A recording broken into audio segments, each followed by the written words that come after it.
Hello class 10। तो maths का chapter number 6 triangles basic proportionality theorem का प्रूफ आज हम करने वाले हैं। तो एक ट्रायंगल ए बी सी है जिसमें ए बी के साइड पे एक पॉइंट है डी और ए सी साइड पे एक पॉइंट है ई। हम जब डी ई को ज्वाइन करते हैं बी सी के पैरेलल तो हम A D upon D B को ए ई अपॉन ई सी के इक्वल कर सकते हैं, इक्वल कह सकते हैं। ऐसा हम बी पी टी से कहते हैं। आज उसका प्रूफ करेंगे कि कैसे कह सकते हैं। तो गिवन है in triangle A B C D E is parallel to B C and we have to prove A D upon D B is equals to A E upon E C. तो इसके लिए हम पहले एक construction draw कर लेंगे कि जो ई एन है इस पर ई एन को हम परपेंडिकुलर ड्रॉप करेंगे ए बी से और डी एम है इसको परपेंडिकुलर ड्रॉप करेंगे ए सी से और फिर हम ज्वाइन कर देंगे दो साइड्स को, join D C and B E. इतना करने के बाद हम यहाँ पे प्रूफ कर सकते हैं इसे। तो एरिया ऑफ ट्रायंगल होता है half into base into height. हम इसी की मदद से A D upon D B को ए ई अपॉन ई सी के इक्वल प्रूफ कर सकते हैं।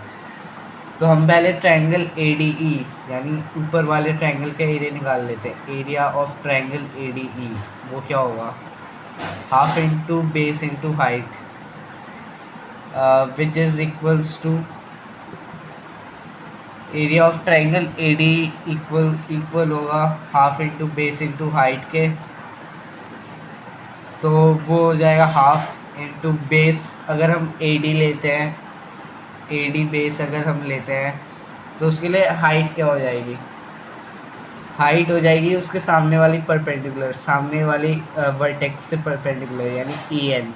ए डी बेस के लिए ई एन परपेंडिकुलर हो जाएगा तो A D into E N लिख सकते हैं यहाँ पे area of triangle A D को। वहीं पे हम area of triangle A D E को दूसरा एरिया इसका हम ऐसे भी लिख सकते हैं हाफ इंटू, अगर हम बेस ए ई लेते हैं, ए ई को बेस मानते हैं तो परपेंडिकुलर हो जाएगा ये ऑपोजिट वर्टेक्स से 90 डिग्री एंगल यानी डी एम।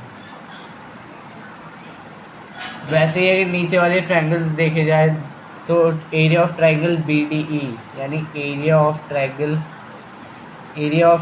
बी डी क्या हो जाएगा, बी डी ई।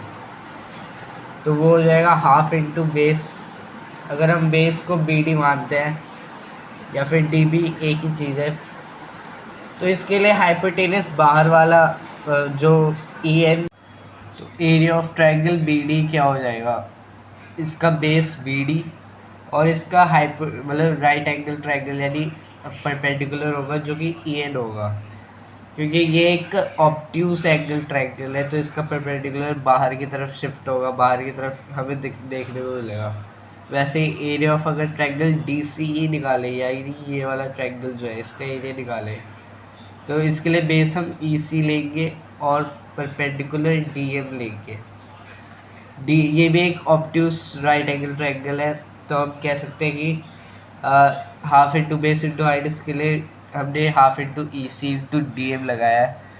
अब इन चार इक्वेशन में से दो इक्वेशन को एक साथ डिवाइड करने के बाद हमारा रिजल्ट मिल जाएगा हमें। तो अब इक्वेशंस को डिवाइड करने के बाद हमारा रिजल्ट हमारे सामने आ जाएगा। ये इक्वेशन मान लेते हैं, ये फर्स्ट इक्वेशन है, ये सेकेंड इक्वेशन मान लेते हैं इसे, और वैसे ही इसको थर्ड इक्वेशन मान लेते हैं। ये first second third and fourth को अगर हम डिवाइड करते हैं, हम पहले पैटर्न ऑब्जर्व करते हैं।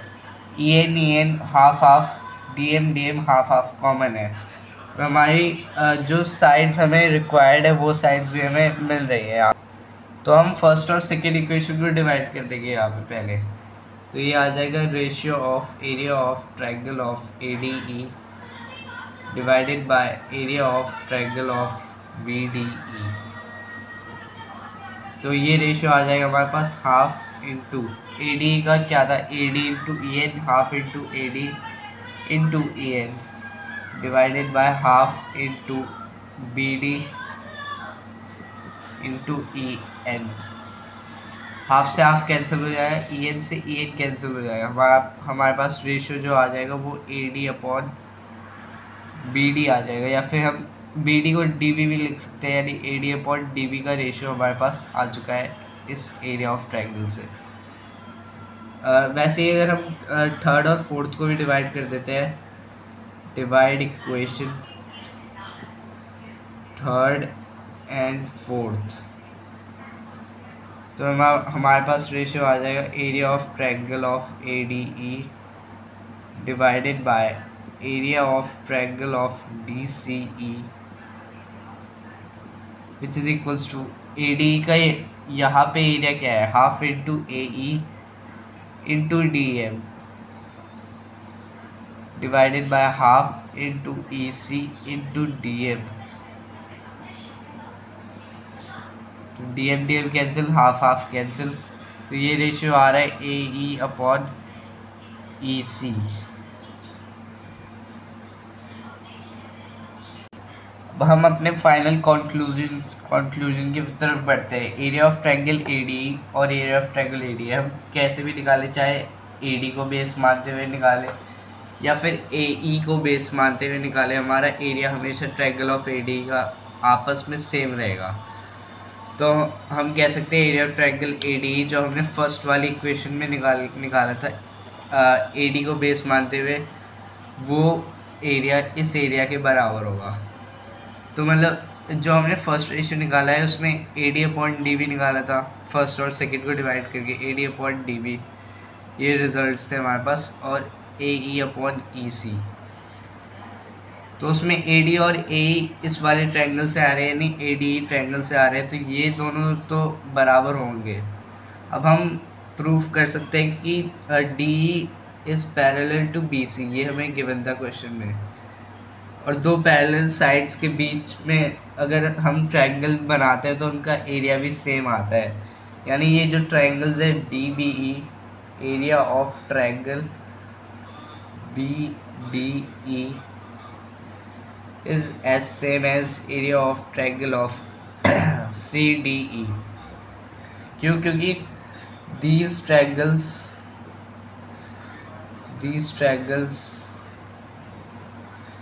are in between parallel lines,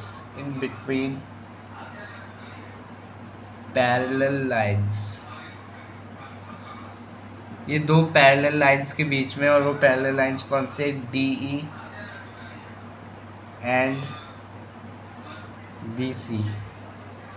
तो DE एंड BC के दो पैरेलल लाइंस के बीच में ये दोनों ट्रायंगल्स हैं, तो इनका एरिया भी आपस में सेम होगा।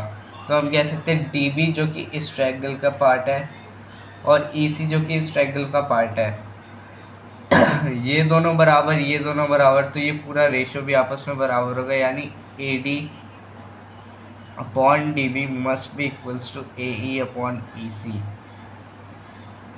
तो हेंस प्रूव्ड हो गया, हमें यही चीज़ प्रूव करनी थी, sides proportion, hence proved, basic proportionality theorem prove हो चुकी है।